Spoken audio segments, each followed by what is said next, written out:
tous, bienvenue sur la chaîne Hélios Guidance. Je vous fais une petite introduction pour vous avertir du changement de publication des vidéos à partir du mois prochain. Donc pour les guidances du mois de mai, je les sortirai toutes le même jour. Alors toutes les guidances générales le même jour et toutes les guidances sentimentales le même jour.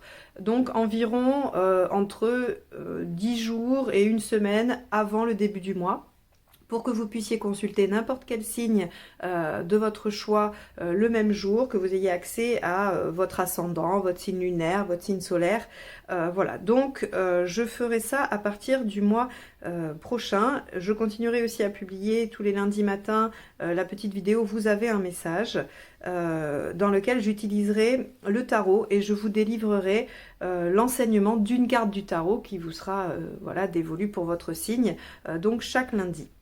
Ce sera en tout et pour tout les seules notifications que vous recevrez de la part de la chaîne à partir du mois prochain. Donc si jamais vous aviez désactivé les notifications parce qu'une publication par jour c'était trop, n'hésitez pas à les réenclencher afin d'être averti quand les notifications sortiront. Je vous préviens parce que YouTube, lorsqu'on publie plusieurs vidéos en même temps, vous envoie la notification de l'une, voire de 2 vidéos, mais pas de la totalité. Donc vous pourriez penser que votre signe n'est pas encore sorti. Or, si vous avez une notification pour un tirage général de n'importe quel signe, sachez à partir du mois prochain que le vôtre sera également sorti, et ça sera également le cas pour les guidances sentimentales. Voilà ce que je voulais vous dire. J'en profite pour vous présenter les tirages, les tarots que je vais utiliser pour ces tirages sentimentaux. Pour les cartes signes, j'utilise le portail des 12, j'utilise mes arcanes majeures du tarot de Marseille, l'Everyday Witch Tarot et le tarot enchanté. Je mettrai les références bien évidemment dans la barre d'infos juste en dessous. Alors les béliers, on va commencer par le tirage relationnel, donc celui qui concerne vous et un potentiel partenaire, quel que soit l'état de la relation. Ensuite, nous irons voir dans un second temps un tirage de votre vie émotionnelle qui sera davantage pour les célibataires ou toute personne en démarche personnelle dans ce domaine-là. Vous aurez le timing dans la barre d'informations juste en dessous. Allez, c'est parti, les béliers en relation ou en lien avec quelqu'un d'autre.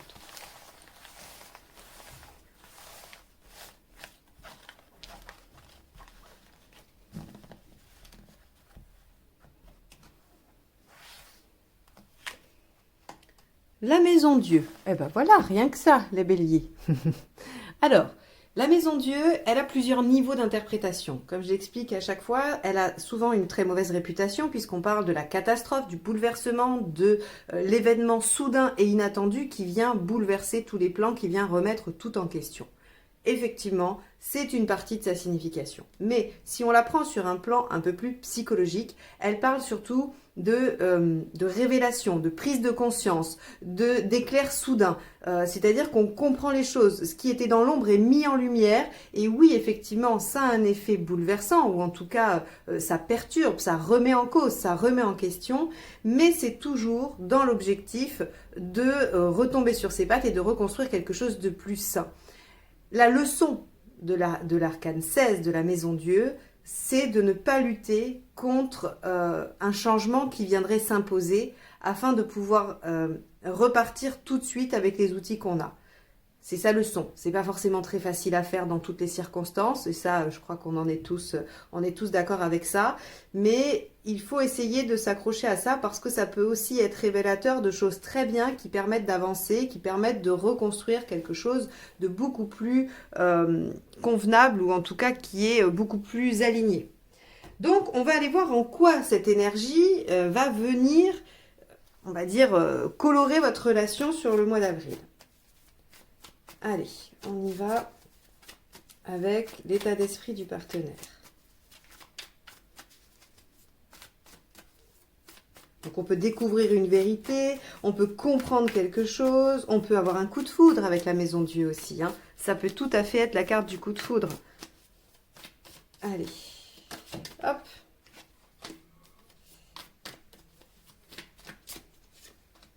Arcane 13 pour le partenaire. Donc, effectivement, on a 2 énergies en place ici qui sont assez puissantes, assez fortes et qui, quoi qu'il arrive, amènent du changement. Donc, on a ici, avec l'arcane 13 pour le partenaire, l'indice que le bouleversement, le changement vient de la part du partenaire. On va aller voir, ou en tout cas le partenaire est acteur dans ce mouvement-là. On va aller voir tout de suite votre carte afin d'avoir une meilleure lecture. Pardon.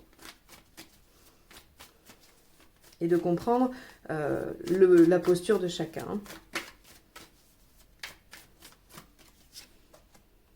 Ok, le pendu.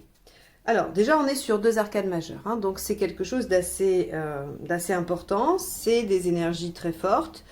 Vous avez un partenaire qui va provoquer des changements, des transformations. Alors là encore, on n'est pas forcément sur une rupture, ça peut. C'est une lame qui peut dire que les choses s'arrêtent, que les choses sont terminées, mais on peut aussi avoir des changements, des transformations profondes à l'intérieur d'un lien. On n'est pas obligé d'aller sur la rupture. Or, on voit que vous faites un peu... vous faites un peu de la résistance passive. Hein. Avec le pendu, c'est je suis dans l'inaction, je suis dans l'inertie, j'essaye de voir les choses différemment, mais en aucun cas vous n'êtes acteur là-dedans. Peut-être même que vous êtes en position, vous savez, on courbe un peu les chines et on attend que l'orage passe. Quoi qu'il en soit, le partenaire a envie de changement et exige peut-être même ces changements. Et vous, ça vous met un peu... dans l'expectative, j'ai un peu l'impression. Hein. On va aller dérouler le tirage, ça sera peut-être plus évident. Donc ça, c'est ce qui a dépassé. 6 de coupe, très bien. Alors, ce qui a dépassé, c'est peut-être un passé. Des choses qui concernent soit votre vie d'avant, ensemble ou pas ensemble, soit des enfants, soit tout ce qui va concerner de toute façon, soit l'enfance, soit le passé. Le 6 de coupe, ici, hein, en choses à dépasser, va représenter les obstacles de la nostalgie, de tout ce qu'on avait avant. Donc ça peut être des choses pragmatiques, hein, des enfants, des circonstances avec des enfants, comme je le disais, mais ça peut aussi être des anciens fonctionnements que vous aviez dans cette même relation. Peut-être qu'on est nostalgique de la passion des débuts, par exemple, et que voilà, c'est compliqué. On veut que les choses changent, on veut que les choses reviennent à cette passion du début, mais c'est plus possible. La passion du début, c'est la passion du début. Donc après, peut-être qu'il y a des solutions pour réinjecter de la passion, mais ça sera jamais la même qu'au début. Enfin, voilà. Donc on voit qu'ici, on a à dépasser quelque chose d'une représentation passée. C'est pour ça qu'ici, il y a quand même une chance que ce soit pas forcément une rupture ou une fin, mais que ce soit plutôt une transformation. Et que vous, de votre posture de pendu, bien qu'un peu tétanisé par les changements exigés ou mis en œuvre, vous ayez cette capacité à faire un pas de côté, à essayer de voir les choses sous un autre angle et à proposer des idées nouvelles ou des solutions, des postures nouvelles. Ça peut être très intéressant, cette posture du pendu que vous prenez, hein. Elle n'est pas forcément que passive et dans l'inertie, dans on va dire, l'aspect négatif de ces positions-là. Ça peut aussi permettre de prendre un pas de côté, un peu de distance, et justement de voir comment on peut régler le problème. On va aller voir justement ce qui va être aidant dans cette situation.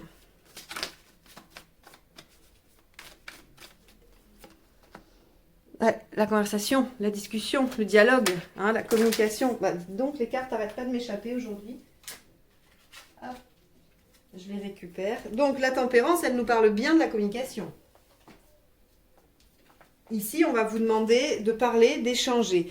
On a un partenaire qui visiblement vient bouleverser l'ordre des choses parce qu'il exige des changements, il veut qu'il y ait des choses qui s'arrêtent ou il veut transformer certains aspects de la relation, voire il veut arrêter la relation. Hein. Il se peut qu'il y ait un partenaire qui vienne menacer d'une rupture. Et vous allez vous mettre en position plutôt défensive, même si elle peut être porteuse, elle est quand même défensive. Et là, ce qu'on vous dit, ce qui va vous aider, c'est de parler. C'est d'essayer de comprendre ce qui met le partenaire dans cet état-là, pour vous permettre de prendre un peu de distance, un peu de hauteur, et éventuellement trouver des solutions pour pallier à cette nostalgie ou à ces difficultés liées au passé. Qu'est-ce qui va vous entraver ?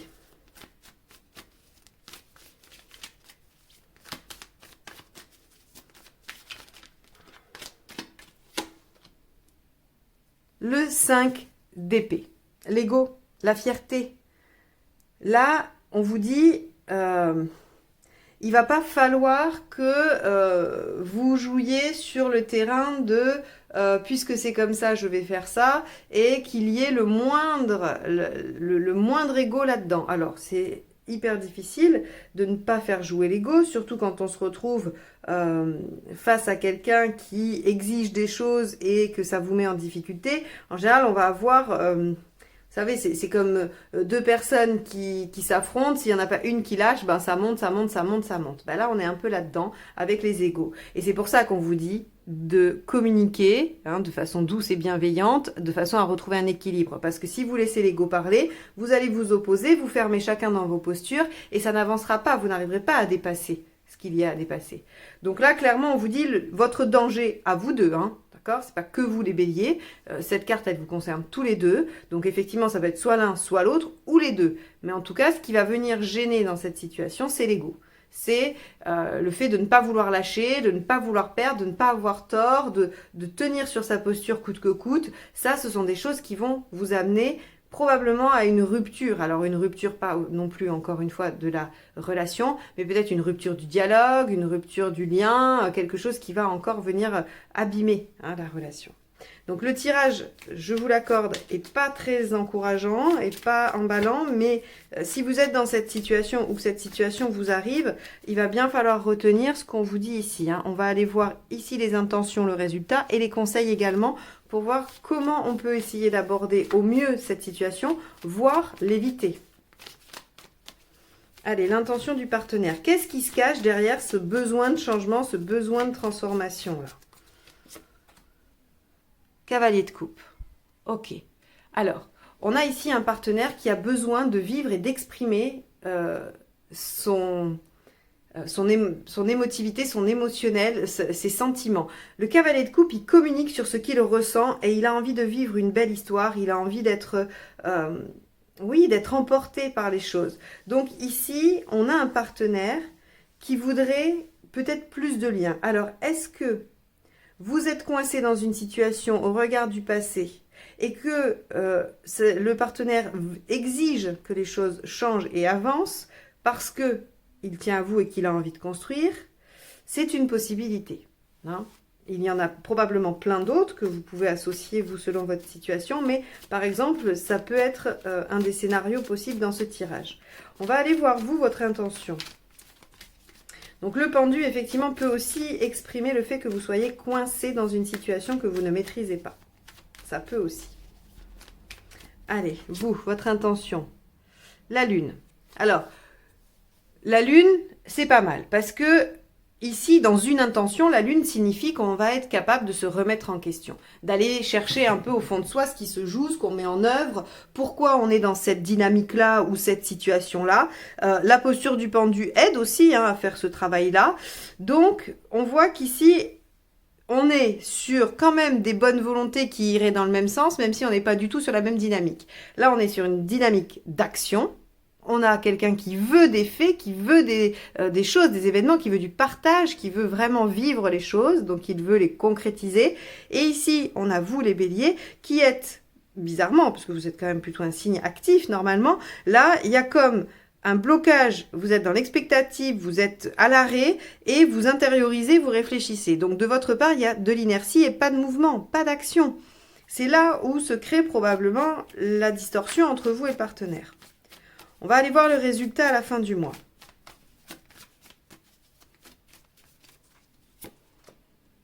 Huit de Pentacle. Il va falloir faire des efforts. À la fin du mois, vous avez conscience qu'il y a des choses à mettre en place, il y a des efforts à faire, il y a du labeur à mettre en route et que ça ne se fera pas tout seul. Que rétablir l'équilibre dans la relation ou avancer dans le projet de relation, eh bien, ça ne va pas se faire sans que chacun y mette un peu de son énergie. Allez, les conseils.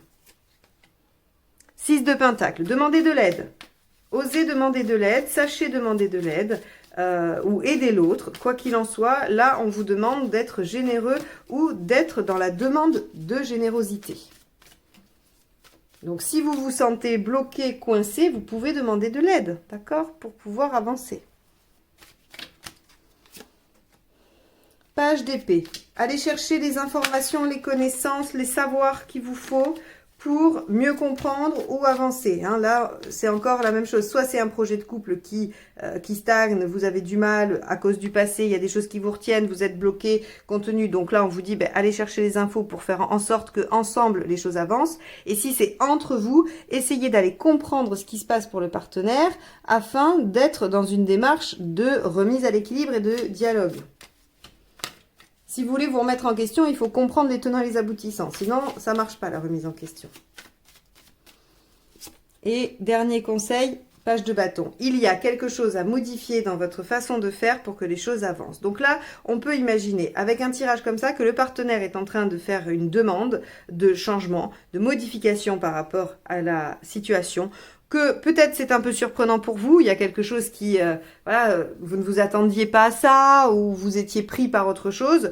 Quoi qu'il en soit, on vous dit que la façon dont vous œuvrez chacun, l'un et l'autre aujourd'hui, n'est pas forcément la bonne méthode. Et on vous demande de vous remettre en question. Vous allez le faire, vous pouvez le faire, il faut le faire.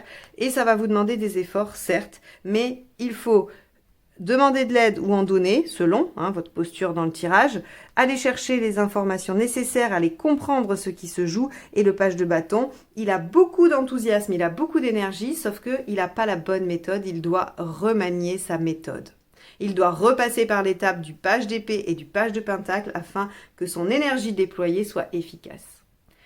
Voilà pour vous les béliers sur ce mois d'avril. Le tirage n'est pas folichon, je suis désolée. J'espère en tout cas que si vous vivez ce type de situation, ça vous aidera, ça vous donnera des pistes et ça vous permettra de vous accrocher à 2-3 pistes pour améliorer les choses ou pour éviter que le partenaire soit un peu trop raide. Alors ce qui est quand même encourageant, c'est que son intention, elle est basée sur des sentiments. C'est pas quelqu'un qui va vous faire un caprice ou quoi, c'est que visiblement il y a une souffrance, il y a le partenaire souffre de la situation, voudrait pouvoir s'exprimer davantage dans la relation et dans l'amour qu'il vous porte, et donc il exige qu'il y ait des choses qui changent. Maintenant, est-ce que ces choses dépendent de vous? Pas tout à fait, j'ai l'impression, mais il y a peut-être des petits aménagements à faire, des petites choses à modifier, ou en tout cas peut-être déjà dans votre posture, pour que ça soit un peu plus fluide. D'accord? Donc voilà pour vous les béliers. On va aller voir le deuxième tirage. Le tirage de vie émotionnelle, donc pour les célibataires ou les personnes qui font un travail personnel sur la vie sentimentale et émotionnelle. Allez, c'est parti.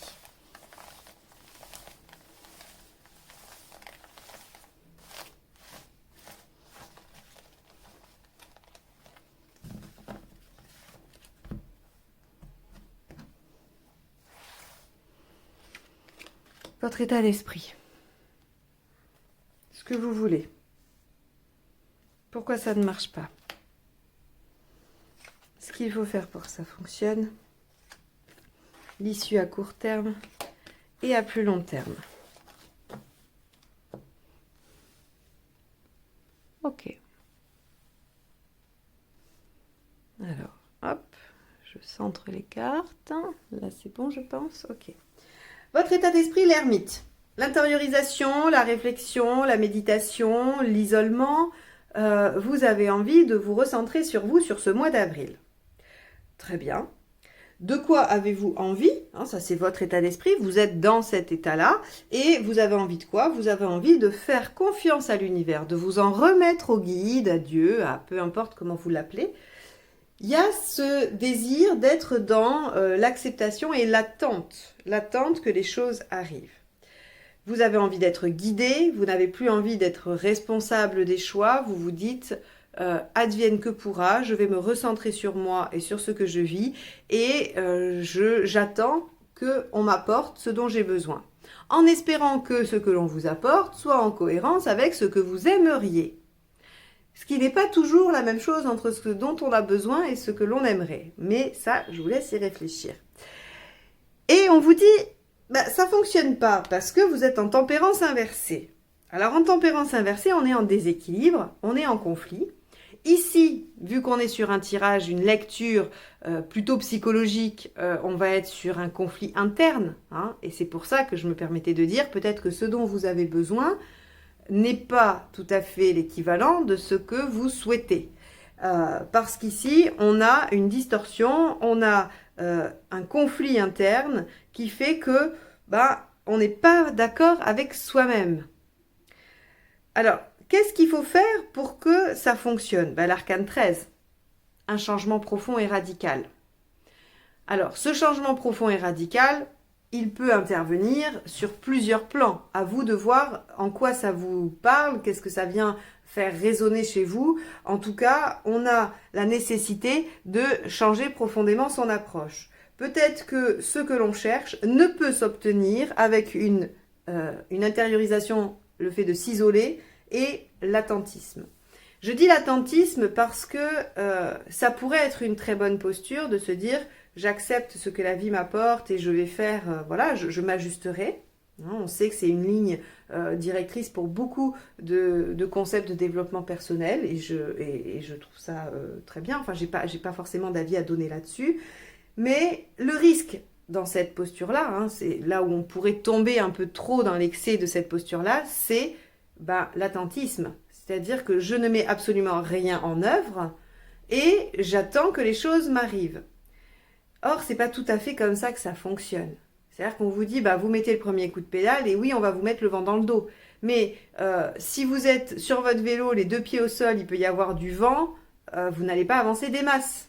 Voilà. Donc l'univers, l'étoile, elle est là, elle est présente. On va vous mettre les bonnes personnes et tout ça, les bonnes situations. Mais il faut que vous ayez enclenché quelque chose. Et c'est là où je pense qu'il y a une petite différence entre la posture que vous adoptez en vous disant que les choses vont venir à vous. Eh bien, pour moi, il faut faire 50-50. Voilà, ça c'est ma vision des choses. Maintenant, je vous la propose. Je vous propose de réfléchir à comment vous vous positionnez par rapport à ça, mais vous prenez que ce qui vous convient et ce qui résonne en vous. Donc, on vous dit de toute façon qu'il va falloir modifier quelque chose, qu'il va falloir transformer quelque chose à l'intérieur, profondément, peut-être même dans votre façon de voir les choses, pour que ça avance. Et l'issue à court terme, très bien, c'est l'arcane 6, c'est-à-dire je peux remettre ma vie émotionnelle et sentimentale au premier plan. Et ça peut être une rencontre, ça peut être un choix, ça peut être plein de choses. Donc là, ici, on est quand même sur un objectif, ou en tout cas, une finalité à court terme qui est positive, qui nous encourage à peut-être transformer rapidement cette posture qui semble être plutôt intellectuelle et non vraiment alignée. Voilà. Si on réaligne tout ça, en faisant peut-être un peu de compromis, c'est-à-dire on retourne la tempérance, on lui demande d'être dans l'équilibre. On ne pourra peut-être pas tout concilier. On peut peut-être pas concilier une vie totalement sage et pleine de tous les concepts de développement et tous ces instincts. Peut-être qu'il faut trouver des lieux communs entre les deux. Donc si on vous dit que vous pouvez retrouver de l'équilibre et que très vite il y a un épanouissement émotionnel qui arrive, c'est plutôt chouette. À long terme, on a le pendu. Alors on pourrait se dire, super, au début c'est très bien, et puis à plus long terme, on se retrouve avec le pendu. Mais ici, ce que le pendu vous dit, c'est que ça vous amène à voir les choses différemment, sous un autre angle. Et là, qu'est-ce qui se passe? On ouvre plein d'horizons, on ouvre plein de façons de voir les choses. C'est comme si vous aviez toujours regardé par la fenêtre sud de votre salle, de votre pièce, et là on vous dit, reculez, faites demi-tour, il y a une autre fenêtre derrière. Ah oui. Et donc, finalement, il y a toute une autre vue, il y a tout un autre pan de possibilités, il y a un horizon qui s'ouvre. Et c'est exactement ce que le pendu vient vous dire ici, c'est-à-dire que d'avoir transformé et d'avoir pu remettre votre vie émotionnelle au devant, vous allez avoir une posture totalement différente et vous allez inverser les points de vue et ça va vous permettre d'avoir une belle ouverture d'esprit, voire même une ouverture sur la spiritualité. Voilà pour vous les béliers pour ce tirage. On voit qu'on vous encourage à essayer d'aller chercher l'harmonie par rapport à ce que vous voulez mettre en place et ce que vous ressentez profondément. Pour moi, nos instincts sont toujours présents pour tout le monde. C'est très difficile d'arriver à ce stade presque de sage où on se dit, j'accepte tout. C'est même presque, je sais plus, il y a quelqu'un qui disait ça, j'ai écouté dans une vidéo sur pareil sur les relations, et elle disait se dire qu'on arrive à plus ressentir rien, on n'est plus dans l'attente, on n'est plus dans la colère, on prend ce qui passe et ce qui vient, tout ça. C'est presque fade en fait, c'est presque pas exaltant. Alors évidemment, il n'y a plus de souffrance, mais Est-ce qu'il y a ce désir, ce plaisir, le fait de vibrer? Je ne suis pas sûre. Donc pour moi, je me dis, si on arrive à concilier un peu les deux, c'est-à-dire à peut-être trouver des outils qui aident à mieux vivre les états émotionnels, mais simplement à mieux les vivre, pas à les annuler. Voilà. En tout cas, j'espère que ce tirage vous aura apporté quelques pistes de réflexion ou des petits trucs qui vous permettront de comprendre un peu ce que vous vivez ou pourquoi vous n'avancez pas. Ou voilà, c'est son seul objectif. Donc, si vous avez aimé, n'hésitez pas à liker, partager, commenter. J'ai toujours beaucoup de plaisir à vous lire. Je sais qu'on vous embête avec ça, mais c'est la seule façon de faire vivre une chaîne YouTube. Donc, si vous ne l'êtes pas et que vous avez envie de voir les prochains tirages, abonnez-vous, enclenchez les notifications. Voilà, pour moi, c'est important de pouvoir faire vivre cette chaîne. Donc merci d'avance à vous tous. Merci pour tous ceux qui sont déjà abonnés depuis longtemps et qui me suivent avec fidélité. Et si vous souhaitez une guidance personnalisée, vous avez le lien vers mon site dans la barre d'infos ainsi que mon adresse mail si vous voulez passer directement par moi. Je vous remercie de m'avoir écouté jusque-là. Je vous souhaite un excellent mois d'avril et je vous dis à très bientôt. Au revoir.